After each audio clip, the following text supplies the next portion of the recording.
एक तरफ भारत चांद और मंगल पर मिशन भेज रहा है और दूसरी तरफ एक सवाल है जो दशकों से पीछा नहीं छोड़ रहा। आखिर भारत अपना खुद का वर्ल्ड क्लास फाइटर जेट क्यों नहीं बना पा रहा? ये एक ऐसी पहेली है जो भारत की तकनीकी ताकत को कहीं ना कहीं चुनौती देती है। चलिए आज इसी गुत्थी को सुलझाने की कोशिश करते हैं।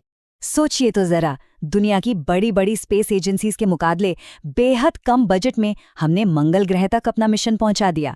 ये हमारी काबिलियत का लोहा मनवाने जैसा था। और बात सिर्फ स्पेस तक ही सीमित नहीं है। रक्षा के क्षेत्र में भी हमने हजारों किलोमीटर दूर तक अचूक निशाना लगाने वाली मिसाइलें तैयार की हैं। मतलब ये हमारी इंजीनियरिंग और वैज्ञानिक शक्ति का एक और शानदार सबूत है। तो फिर सवाल वहीं आके रुक जाता है।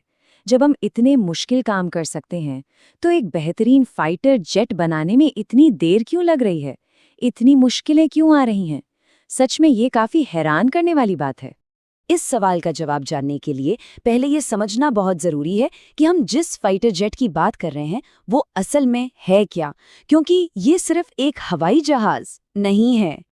आज का जो 5th जनरेशन फाइटर है वो असल में एक उड़ता हुआ सुपर कंप्यूटर है। एक ऐसा जासूस जो दुश्मन के रडार से गायब हो सकता है, बाकी सिस्टम से जुड़कर लड़ सकता है और सबसे खतरनाक इलेक्ट्रॉनिक हमलों के बीच भी अपना काम कर सकता है।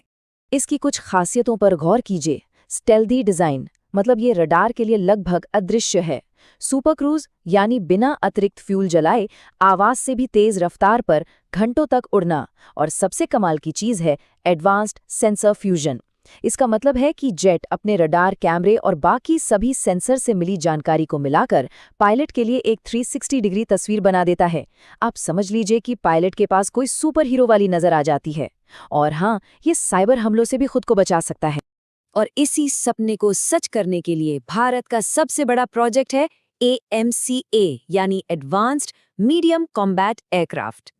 ये एक ऐसा प्रोजेक्ट है जो सालों से चर्चा में तो है, लेकिन अभी तक हकीकत की जमीन पर पूरी तरह से नहीं उतर पाया है।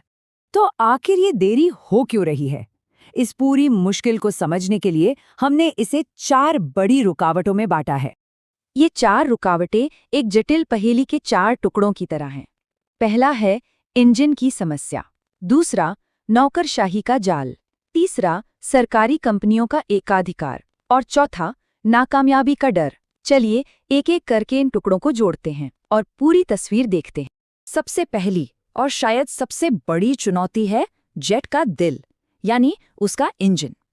भारत ने दशकों तक कावेरी इंजन बनाने की कोशिश की, लेकिन ये न तो उतनी ताकत पैदा कर पाया जितनी की जरूरत थी और ना ही ये सुपर क्रूज जैसी क्षमता के लिए तैयार हो सका। दूसरी रुकावट है हमारी धीमी रफ्तार वाली नौकरशाही। यहाँ का हाल कुछ ऐसा है कि एक फाइल को मंजूरी के लिए एक टेबल से दूसरे तक पहुँचने में ही महीने बल्कि साल लग जाते हैं। पहले कमिटी रिव्यू, फिर ऑडिट का इंतजार और फैसला आने तक टेक्नोलॉजी इतनी आगे निकल चुकी होती है कि पूरा प्रोजेक्ट ही पुराना लगने लगता है। तीसरी वजह है कंपटीशन की कमी। देखिए, दशकों तक रक्षा उत्पादन पर सिर्फ सरकारी कंपनियों का ही दबदबा रहा। अब जब मैदान में कोई दूसरा खिलाड़ी ही न हो तो तेजी और नए आइडियाज लाने का दबाव भी खत्म हो जाता है और नतीजा, इनोवेशन की रफ्तार धीमी पड़ गई। और चौथी बाधा वो हमारी सोच में है। एविएशन की दुनिया में एक कहावत है कि परफेक्शन गलतियों के बाद आता है, पहले नहीं। दूसरे देश कई प्रोटोटाइप बनाते हैं, उन्हें क्रैश भी होने देते हैं और फिर उससे सीखते हैं।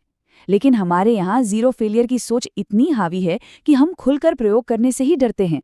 इस फर्क को और गहराई से समझने के लिए चलिए भारत और चीन के काम करने के तरीकों की एक तुलना करते हैं। ये लड़ाई टैलेंट की नहीं बल्कि पूरे सिस्टम के नजरिए की है। यहाँ दोनों देशों की सोच का अंतर साफ दिखता है। चीन की फिलॉसफी है तेजी से बनाओ, कमियों को बाद में सुधार लेंगे। वो परफेक्शन से पहले संख्या पर जोर देते हैं। वहीं भारत का तरीका है काम भले ही धीरे हो पर होना परफेक्ट चाहिए। हम स्पीड से पहले परफेक्शन को रखते हैं और शायद यही हमारी रफ्तार को धीमा कर देता है। और ये समझना बहुत जरूरी है कि एक फाइटर जेट कोई एक अकेली कंपनी नहीं बनाती। इसके पीछे हजारों छोटी बड़ी कंपनियां, सप्लायर्स, वैज्ञानिक और इंजीनियर, इन सब का एक पूरा इकोसिस्टम होता है जो एक साथ मिलकर काम करता है। भारत इस इकोसिस्टम को अभी भी मजबूत करने में लगा हुआ है। तो सवाल ये है कि इसका हल क्या है? हल बिल्कुल है, लेकिन इसके लिए सिर्फ टेक्नोलॉजी नहीं बल्कि हमें अपने काम करने के तरीके और अपनी सोच को भी बदलना होगा। हमें ये मानना होगा कि एक world class fighter jet programme बनाना कोई 5 साल का प्रोजेक्ट नहीं है। ये कम से कम 20 साल का एक राष्ट्रीय संकल्प है, जिसमें लगातार निवेश और धैर्य दोनों की जरूरत होती है।